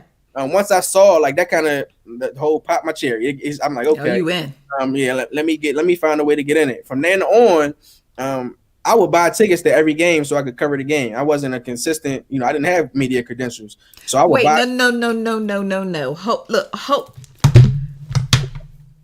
Oh yeah, sir. You mean to tell me that you bought tickets you didn't have media credentials when you were doing that amazing sideline coverage? No, when I first started, I did not have media credentials. No. I would buy tickets to the game, and this is another thing. My wife used to be mad as shit because I'm gonna be as we're talking about transparency and being real. We might have a damn water bill due and the gas. Okay. Yep. But I'm gonna take my little $500 and I'm gonna buy this courtside seat so I can sit next to 2 Chainz, or like so I can be seen. Yes. Right? The hustle. About by that time, I feel like it was like 30 games or 32 games. I bought tickets to every game, and I made sure that I was somewhere notable in the lower bowl so that it would look like I could cover the game. Yes. And still so like that the notable hip hop people or people that I seen and my hip hop realm would see me, so that that they would begin to see like, oh, what's man. I told y'all this Black King was going to be dropping gems today. And like I'm just that called it called at the time. I remember like there were a lot of nights my wife was mad as shit at me because like, nigga, you ain't paid this bill. How the fuck you this game? You be at the game doing I'm coverage. At the game cutting, like I said, I'm saying that. Yeah, that's what I'm saying. At the game, you know what I'm saying? Dapping people like I'm at the game, you know what I'm saying? Like, wow. And that following season, I wanted to do some covering of the game. I can't go any further without giving love to Angel McCartry. Angel played for the Atlanta Dream. Bobby Valentino, and a gentleman named Ernest Flores. Because during the time of me also trying to get things in line with the Atlanta Hawks, I met Angel McCartry during that same timeline, that same year. I met her at the Luda Day game. I was able to go cover the Luda Day game and whatnot. And shout out to Luda, shout out to Jeff Dixon, a lot of those cats that were keeping me involved with things that were going on with DTP. After the game, I knew who Angel was because of her political stance while she was at Louisville. So I've always been in love with her. I knew who she was and what she stood for. So after the game, I walked up to her humbly. I was, hey, I'm here. May I get an interview? And she was like, sure. Like, no, she didn't ask my publication. She was like, sure. Let me take a few pictures. She took a few pictures with people who had came to see her, and she gave me a nice interview. And I explained to her, what I wanted to do, X, Y, and Z, and she gave me her phone number. Yep. And she kind of helped me get off the ground as covering Atlanta Dream games. That I credentials. Like she connected me to who I would need to know to get credentials to cover Atlanta Dream games. So it was like my first step in like professional sports. So that my first step in professional sports was through the WNBA. So I'll always support them as well because that was the first part. But then how Ernest and Bobby V come in line is Bobby V was a brand ambassador for the Atlanta Dream for about a year or two, I believe it was. Okay. And his manager at the time is his manager is a gentleman named Ernest. Another good cat. And, they kind of included me in their plan when they became brand ambassadors. So like that I could get whatever coverage that I wanted and things like that. And Oh, that's sometimes dope. I had the opportunity to sit courtside or sit next to them and whatnot. So that was dope as well. So that Mm-hmm. once the WNBA season was over, once I had some content and like StubHub receipts and shit like that from buying tickets to the Hawks, I was able. Ernest helped me get the Hawks PR's information. A gentleman named John Steinberg. He's still with the Hawks and white guy. You know, like Mm-hmm. I won't get into the whole color scheme thing, right? Right, right. Because black people have helped me a whole lot in this game as well. I will say Mm-hmm. that. But when you talked about the ESPNs and the like, it's like a lot of white people did not hesitate once they seen that I was doing the work to open the Yeah. door. Where Wow, saying that's where awesome. I've had a lot of blacks, they're like, you see, I'm doing the work. Why are you closing the door on me? Like that shit hurts so bad sometimes. It was like, damn, I can Mm-hmm. get this major NBA team, to It be see your what I'm own doing and people. give me credentials, and I can't get to your little bullshit ass red carpet. It be your own You got it. people. But I Yeah. sent my information to John. I sent him links. I sent him StubHub receipts. I let him know I was a credentialed media member with the Atlanta Dream. I sent him some of the hip hop work I had did, so he could see that like I have a relationship with some of their customers, artists that are Yes. coming to the games and stuff. And I was like, can I just get a chance? I just want a chance. And he explained to me that he could give me a chance. I could be added to their like media press release and everything like that. And games where there were pretty much open seats, I would be able to come. I couldn't come to every game. I wouldn't be a season. Right. I wouldn't be. I was like, I'm fine with that. I'm going to prove to you that I belong here. So Yeah. first year it was just like that. First year, some games I got credentials. Some games I was like, all right, if I'm not going to credential it, I'm just stick to my script and StubHub this thing. You know what I'm saying? Mm-hmm. And I was getting to work out there, and it was funny. I would go to the game in my hat and my jeans and my tee and shit. And I started studying and seeing. I'm like, all right, a lot of these white reporters, a lot of these other reporters, they come in here dressed to impress, like Yeah. they about their business. So I slowly started. You gotta play the game if you want to be in the Mm-hmm. game. So Yep. I started doing this, and it's funny because I'll never forget this. Some of the other, because there were a few young black media, like they'd be laughing, why you dressed up? Whatever. The next Dress the year, I part. became an official season See? credential with the Hawks, and they they've given me opportunities, and they've seen like from the first one. I just asked them, just give me the opportunity and Yeah. allow me the chance to show you that I'm not going to drop the ball. That I'm not. I Mm-hmm. understand that I'm representing myself, and I understand like if I get a credential via you to go into another arena or something like that, I don't work for the Hawks, but I am still a Right. representative because You I are. got my information. So I'm not going. I'm gonna come dressed. Mm-hmm. I'm gonna come. And that allowed me. I asked, hey, can I travel with the team? And it's always been, as you know, as an entrepreneur, Yeah. folks to be like, oh, what you on the team playing? No, I bought my own ticket, my Listen. own hotel room. Mm-hmm. They just got me into the game. Like, you know what I'm saying? That's a Yeah. blessing, don't get me wrong, but But no, I still, wanted that's to be that in the game too, dedication. right? And That's that dedication. Like, so gosh. that's how that all jumped off. And when the Hawk, like I was doing some work with the Hawks. They had a Black History event with ESPN where they had like Mm-hmm. some an exhibit inside of Phillips Arena for some time, and I was able to meet an ESPN PR, a lady named Carrie Pott, Wow. and I Mm-hmm. shared some of my work with her, and she just immediately started opening doors for, okay, well, ESPN is Wow. having this event, you come cover this. ESPN is doing this, come cover that. So it Amazing. I'm just so blown away by, a lot of times we say, we put in the work, we put in the work, we put in the work, and it'll create opportunities. But, the work also needs to have some hustle as the foundation. And like just listening to you, like, I never would have thought to do that. Like, and that's probably why I'm sitting here. But, just for you to take the initiative to say, okay, I'm going to get in this arena. So I'm going to buy these tickets and I'm going to buy a good ass seat too. I'm not just going to get in here and be sitting up in the 200 section. Like, I am going to get a good seat and I am going to get this coverage and I'm going to put together, that is just amazing. Like, that is truly, truly amazing. Truly amazing. I'm just like, I'm literally blown away. And I know for you it's probably like, yeah, this light work, like this is part of the hustle, but it just goes to show that you have a hustler's mentality, and I say hustler in a good way, as I in you will understand. put in the I work, understand. and you just have a hustler's mentality, because I never would have thought just buy tickets to the damn game. And now I'm thinking like all the concerts I just could have bought tickets to and went and covered the concert. Like I just, I could have just went to Essence Fest and covered it my damn self in my own way and came back, even though I was real mad. I even stopped posting magazine covers because I was mad. I was like, so they had the nurse start servicing me information. I'd be like, return to sender. I was real mad. But yeah, just that hustle. Like if you aren't inspired if a person isn't inspired by listening to your grind and listening to your hustle and listening to how you didn't take the slow straightaway approach. Like you basically kicked in the door waving the 4-4. All you heard was Terrell, don't hit me no more. Like you just came in and that is just I'm so inspired. Like I feel like I have a fire under me now just from listening to you share that. And I appreciate you for that transparency.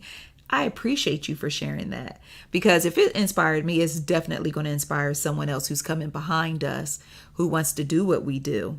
Like my story is just like, I just tried to post 10 stories a day. You was like, bitch, I was down there with the stub hubs. Like, and but it shows, it really truly shows, like your hustle shows. And the crazy part is you make it look so effortless. And that's the best part for me, is just making it look effortless for you. I just think, I don't know. I just think you're so dope. It just is what it is. The whole journey has been humbling. As we were talking about the people, I know I've stirred a lot of folks the wrong way because I haven't always correctly said the right shit. Like I would be on social media going off on like folks stealing content or saying like, how you not gonna let me into your event and this person lets me in? Like, but one thing I had to realize is like, one, everyone doesn't know your story. You know what I'm saying? And even if they do, that doesn't mean that they necessarily have to care. You know what I'm saying? Right. They don't have to give a damn at all. But it was like I put a lot into this. Like I've lost a lot. I've put a lot into it. Because I know at one time, like my wife was like done with me. Like before we was like, nigga, like you're always gone. Like your interest is elsewhere. Like you're the man in the streets. But I'm telling you, like we need to do this at home. And so it's like, folks don't see the full picture of the whole media spec. They see, oh, you were just with X, Y, and Z celebrity. And as you mentioned about building relationships, I paid it. Like I made sure I sat next to 2 Chainz so that like. He saw me on the red carpet again, and now I'm in LA. He like, hold up. Like it starts making them feel like, should I know him? You know what I mean? Like he know me, and it's so funny that you say that, because I've seen people, and you know that look when you see it. It's like that. You know that look. Yes, you know that look, Terrell. You know that look. It's like, and it's just funny to me when I see that look, because it's almost like should I know that? Am I supposed to know her, or am I supposed to know him? Because I see, and it's funny that you mention that, because the same people who ignored me, I don't necessarily try to reach out to people a lot for a lot of different things. I think because a part of me has kind of gotten jaded and just kind of burnout on a lot of different things. Because at one point in time, I used to be sending out emails all day long, like, can I interview such and such? And like, it either goes ignored or just the email must just go to hell in a handbasket. But it's so funny, because the same people who ignored me and don't pay me no mind, you laughing, but you know. I know. Listen, that's why I'm laughing. Because I know. That's why I'm laughing, because I know. If I could, next time, when outside opens up again, and Lord willing, after I went to LA, because I'm thinking to myself, like, I'm hurt, and my feelings is hurt over XYZ here in Atlanta didn't invite me to XYZ event. Because when I don't get invited to events, it I overthink. I posted something about overthinking today on Ice Cream Convos. I start overthinking. What was it about me that didn't make me feel like I should have been on this invitation list, right? Or what is it about Ice Cream Convos that they didn't feel was up to par, why I wasn't invited to this particular? Because then when you do look at the guest list, then you really start having questions, right? Yes, okay. So when you look at the guest list, you really, really, really start asking questions that you really want answered. So then you have to fight the spirit of, dropping subliminals or calling people out by name or blasting I people. was calling motherfuckers out, and that was Like you have to. Now I'm fighting the spirit of feeling calling their asses right on out. okay. It was unfollowing me or blah. I'm calling Oh, their. I ain't sending no subliminal shots. I'm sending this grade like your way because I feel some type of way right now. okay. So now I'm, you're dealing with the feel. You firing darts I'm firing directly at the head. away. So I'm firing yeah. away. So now you're going through this feeling like, oh, word. It's the O word. We're going to call it the O word. Oh, word? Okay. Terrell, I'm in my feelings over not being invited to this event. Bruh, I'm NBC like, hey. NBC is like, hey, we want you to come out to LA for 3 days. We're going to put you in a 5-star hotel. We're going to have a car at the airport picking you up. You're going to eat free and you're going to eat good for the next 3 days. You're going to be sitting on the sets of our shows. We're going to bring the cast out for you to sit down with the cast and talk to the cast of these shows. So I'm in LA looking like a deer in headlights who just won the lottery, right? And I'm like, oh my gosh. So I'm taking pictures, doing interviews and all that and so on and so forth, and just really can't believe it. Like I still have a picture with me, Little Rel, and Tiffany Haddish. Now look at what Tiffany's done. Look at what Little Rel has done. But at that time, it was just like me and they. It was funny when I walked in. Tiffany Haddish was like, "Oh, girl, I thought you was Taraji P Henson." I said, "Girl, stop." She said, "I thought you was Taraji P Henson." I said, "Girl, leave me alone."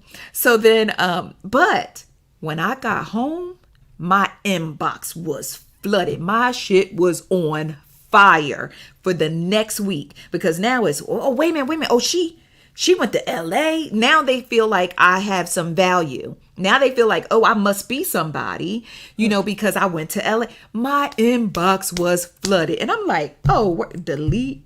Oh, no, you tried it. Delete. Because again, I work in that spirit of I don't forget. And like you said it so perfectly. I didn't forget how you made me feel.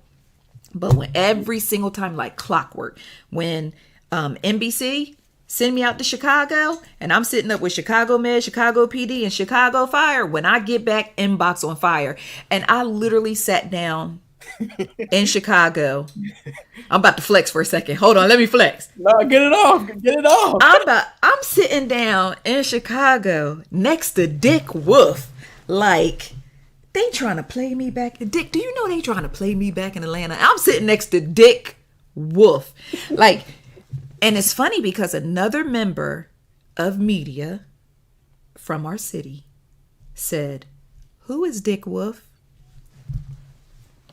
Why are you even here? You sitting here because this man, I said, who? Wait, say it again. Who is Dick Wolf? You are in Chicago, 5-star hotel. Literally, I could watch the Trump Tower out of my window, right? The hotel was so fire that it was a glass pane between the shower and the bed. And if you in the shower and you want to be sexy, you could just hit the thing and the pane will crystal up. And then when you want to show it off, you hit the button again and it come back clear.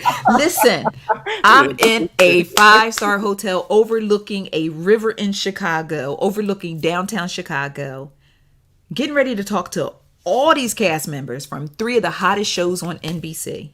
And you are in that same hotel, you are eating that same great food, and you don't even know who Dick Wolf is. Like, we got to do better. Somebody else deserved that spot. I respect that. People were sitting next to me who didn't even watch the shows. And it's like,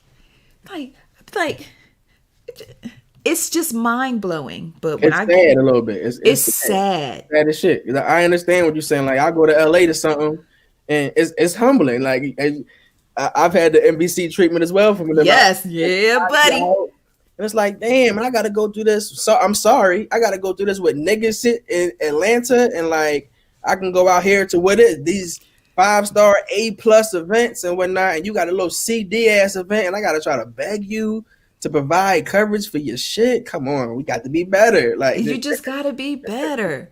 Like you just gotta be better, and and as someone, I feel like I do my part, and I always try to be professional. I always try to do my best, and so on and so forth. And you do too. I mean, like I said, you inspire me on a daily basis, and it's just, I think sometimes I really want to stop calling myself a blogger. and you probably can feel me on Please do. this. Please do. Please do. I really want to stop calling myself a blogger. I have started referring to myself as an entertainment writer. And now when other people refer to me as a blogger, I kind of get cringy. And I only refer to other people as a blogger if in some way, shape, or form they have already stated they are a blogger. That makes sense? Mm-hmm. Like I just don't say, oh, they have their own site, so they're a blogger. No.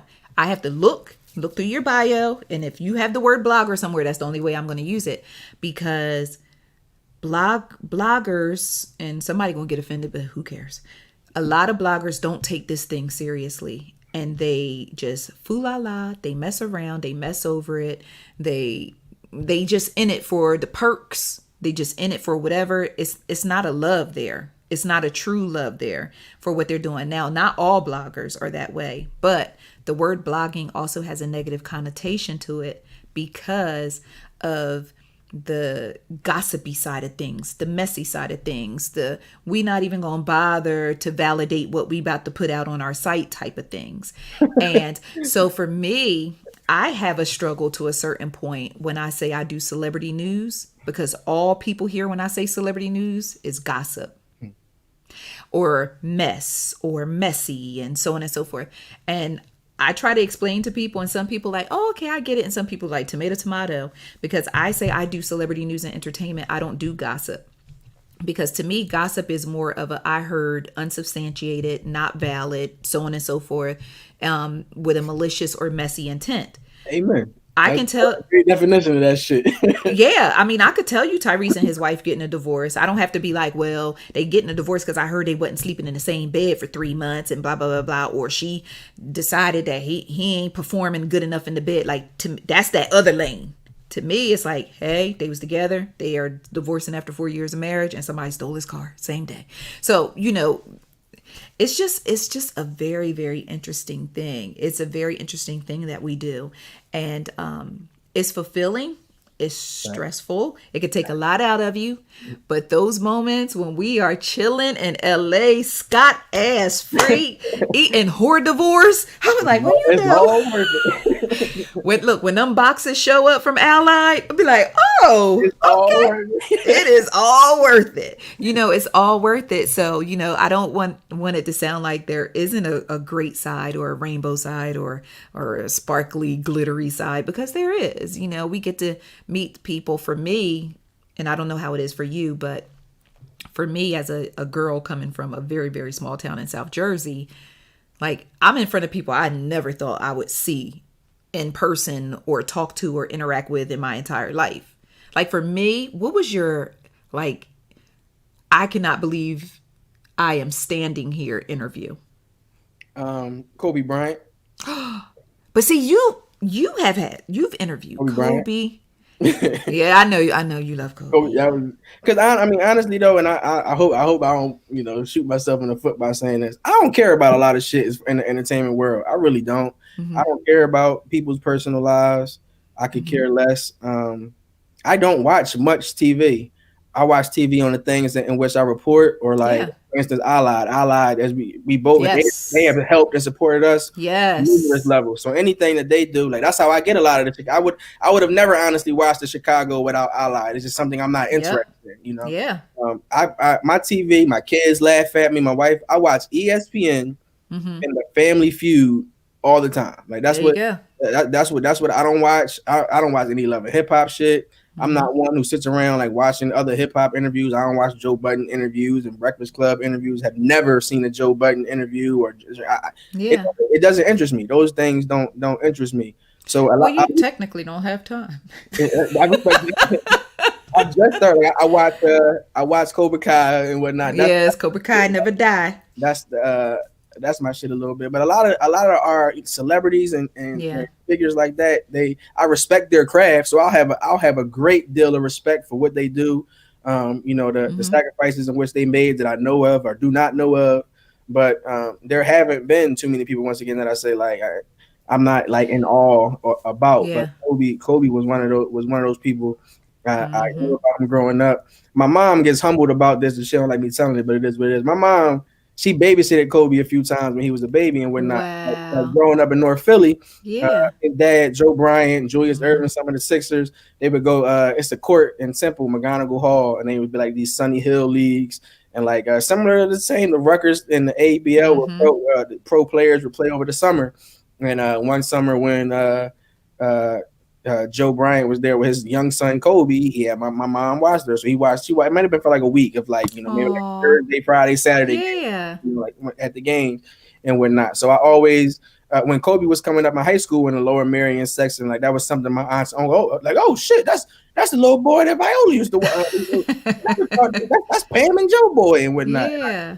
I grew a fascination Wow. for his career. I was a Laker fan since I was a little boy because one of my uncles was a Laker fan. So I Yeah. didn't grow up a Sixer fan at all. I grew up liking the Okay. Lakers, liking Cedric Sabalas and Mm-hmm. Julius, like that version of the Lakers and whatnot. Mm-hmm. So with him being a Laker, just the connection of Philly, like knowing, Yeah. like damn, like my mom's hands touched you at one point as well, like, Yeah. That's and dope. just that Mamba mentality. That was the one where I was just like, You truly have Mamba mentality. No oh, doubt about I that. definitely a lot of my life is like a lot of my life like I watch Kobe speeches and things like that he preaches and he teaches. Like Kobe says similarly that he felt like he had issues of not being able to rest or not being able to like Mm, always wanted to work, always being on the go. So he had to like find a way in which he could do that and still be involved with his family. Like as I said, right. like, at one point Yeah. I wasn't like I was doing a whole lot with my daughter and my once I have like I've shared that with social media, but I may not Yeah. have been as attentive to my wife or my girlfriend at the time. Right. Right. And Kobe was explaining how he had those same issues, and he had to learn, like as a part of being a man, he had to change his Balance. schedule up and whatnot. So he would wake up at 3:30 in the morning, work out from 3:30 to 6, so that at 6 he can make breakfast and be up for the kids. And then once the kids go Mm-hmm. to sleep, he might nap from 9 to 12. And that's Right. why I feel like I learned, okay, well, I'll just take 2-hour naps and shit. Then he'll Yeah. wake up at 12 and go to practice and whatnot. So I honestly do try to shift and mold some of my Wow. thoughts into that Mamba mentality and Yeah, whatnot. you definitely have it. You definitely have it. It's funny because I would say one of my biggest interviews was Denzel Washington. Ha. Never in a million years. Was it Fences or before That that? was that was at Okay, Fences. okay. Never in a million years would I have ever thought that I would be standing in front of that man speaking words and he taking the words in and speaking words back to me. And so it's what we do, it's a blessing to do what we do. If you really think about it, it's a blessing to do what we do. Just on the entrepreneurial side of things, and just being able to do what's fun. You love sports, you love music. So we're doing what we love. And it's funny because I tell people that I only do celebrity news to drive the entertainment side of Ice Cream Convos. Because if it were up to me, it would only be entertainment. I grabbed the celebrity news to drive the entertainment side because the celebrity news is what locks people in because we're in a celebrity driven world. I'm like you, I wouldn't want nobody writing about me. I So respect when I do write about other people, I try to write about them with a level of respect. No matter how dumb or stupid or whatever the situation may be, I always try to write about people with a level of respect. Right. So, but yeah, that's my thing. I wouldn't even do celebrity news if it wasn't the driving point of the entertainment. Because it's like, I'm gonna tell you that Kim and Kanye, well, I didn't even bother with that story, but it. they're saying that they might be getting a divorce, right? Mhm. So someone said, hey, I heard Kim and Kanye getting a divorce. And I said, oh, did she file? No. Okay, come back when she file. Because now we just talking about a We just source. gossiping. Yeah, we just It's gossiping. that's gossiping, right? Once she filed, now it's a story to me because now And I can even say, that might not be a story because we witnessed Cardi B file and cancel that shit. You know what I'm saying? So it's like let people live their lives. Everything don't need to. Yeah, you got a point about people might, that. like people's lives. That is something that I stress and whatnot. I know for damn sure I'm not perfect. Like I know for damn sure. Yeah. And I wouldn't Yeah. want, I wouldn't necessarily like if I didn't share it with you, I wouldn't want someone coming like, hey, well, Terrell ain't paid the gas bill this month, but his ass courtside right now. I Yeah, you're don't want you right. airing out your shit. Like that's That's dope. I right. air out somebody else shit. You know what I'm saying? Like Yep. You're right. But now we live in a day and age where most celebrities air themselves out. So that, it's like, that oh, that's okay. that. Okay. So I really wanted this opportunity to talk to you because I just think it's so dope that you have created this amazing platform that is giving like mind-blowing amounts of information. I'm gonna need you to get a little bit of rest or find a good vitamin. But Oh, I'm definitely now that I am. I'm artist garden and vitamin up out here. okay. I do try to keep that down. Yes. Yeah, but I definitely just appreciate you. I just think you're so inspiring, and I've had the opportunity to work alongside you on red carpets and or be at the same events with you, and it's always the same great energy, great work, just all the time, all the time. I think you're a great person. I think you're a great human being. I think you are a superb media outlet, and a superb person in media. So I really appreciate you taking time to even sit down with me today and talk to me on Scoop on Blogging Podcast. And I promised y'all was going to get these gems. And if y'all didn't pick up these gems, it's on you. It's on you, because he dropped them like Jacob the jeweler out here. Like, he dropped these gems, and I just think it's so amazing. Can you talk to people and just let them know how they can follow you, how they can support, and how they can stay connected with you? Oh, yes, indeed. But once again, thank you so much for having me on. Of It is an course. honor to sit and talk with you. You are damn sure, one of my favorite people in the world. And it's funny how you meet people and you just make a connection with them and everything. And I remember like when I first met you in life and I started, I'm like, oh, this lady cool as shit and whatnot. I had to be mindful because one time I said to my wife, I'm like, yeah, she's like my favorite lady down here. I don't mean like that. Not like that. But she's Like that, not like that. but no, I respect everything that you do. I Thank think you. you're a phenomenal woman, wife, mother, and now grandmother. Congratulations on that. Thank you. But they can follow us at These Urban Times on social media, Facebook, Twitter, Instagram. Our website is also These Urban Times. Our YouTube channel is These Urban Times as well. And it's still been a transition because for about 6 years, all of my work was on hip hop since 1987. So even still, some people when they reach out, that's what they had known me for, or where they would see my material. So we're still building and still growing. But we try to stay abrupt and in tune with everything that's going on in sports, media, and politics. And it's been a blessing. We also host a podcast as well, the Sideline Stories podcast on Live Hip Hop Daily. So shout out to them and my team over there, Brandon, Craig, H, and Danny, where we talk sports and we'll have players on and things and talk about what they like in entertainment as well. People Okay. check that out as well. Okay, well, I will make sure I get everything linked. Make sure I get everything linked up so everybody can follow and support Terrell and watch this man grind. He will teach you how to Dougie. Trust me. You have to pay attention. He is out here getting to it. So just shout out to you. Shout out to Danny Digital. That's our guy. Just shout out to, because not only are you amazing, you have an amazing squad, so, and Danny is the man. So Danny is the man. I tell cats, yes. like cats, whenever they try to, oh no, Danny makes me look good. Y'all wouldn't see me without Danny, so don't do that. Like, we all got roles out here. I don't edit a damn thing. I don't hold a camera unless I'm out with my phone somewhere. Right. Respect my team, because that brother, he's putting That's in the work to ensure that this content as well. So much love to Danny. Yes, much love to Danny Digital.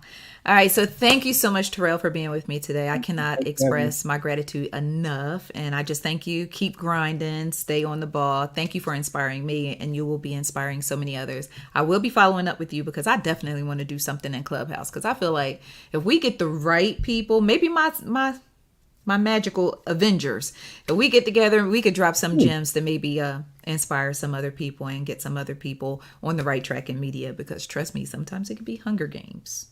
It can truly be Hunger Games. Yes, indeed. Yes. So thank you so much. And I look forward to continue to support you, and have a wonderful day. Yes, indeed. Much love. Go Georgia. I got my blue on the day. I see you. Georgia. Just for Georgia. We blue. I see you. Much love. Thank you for having me. Yes. Oh, no problem. Have a great day. Talk to you later. Bye. Bye.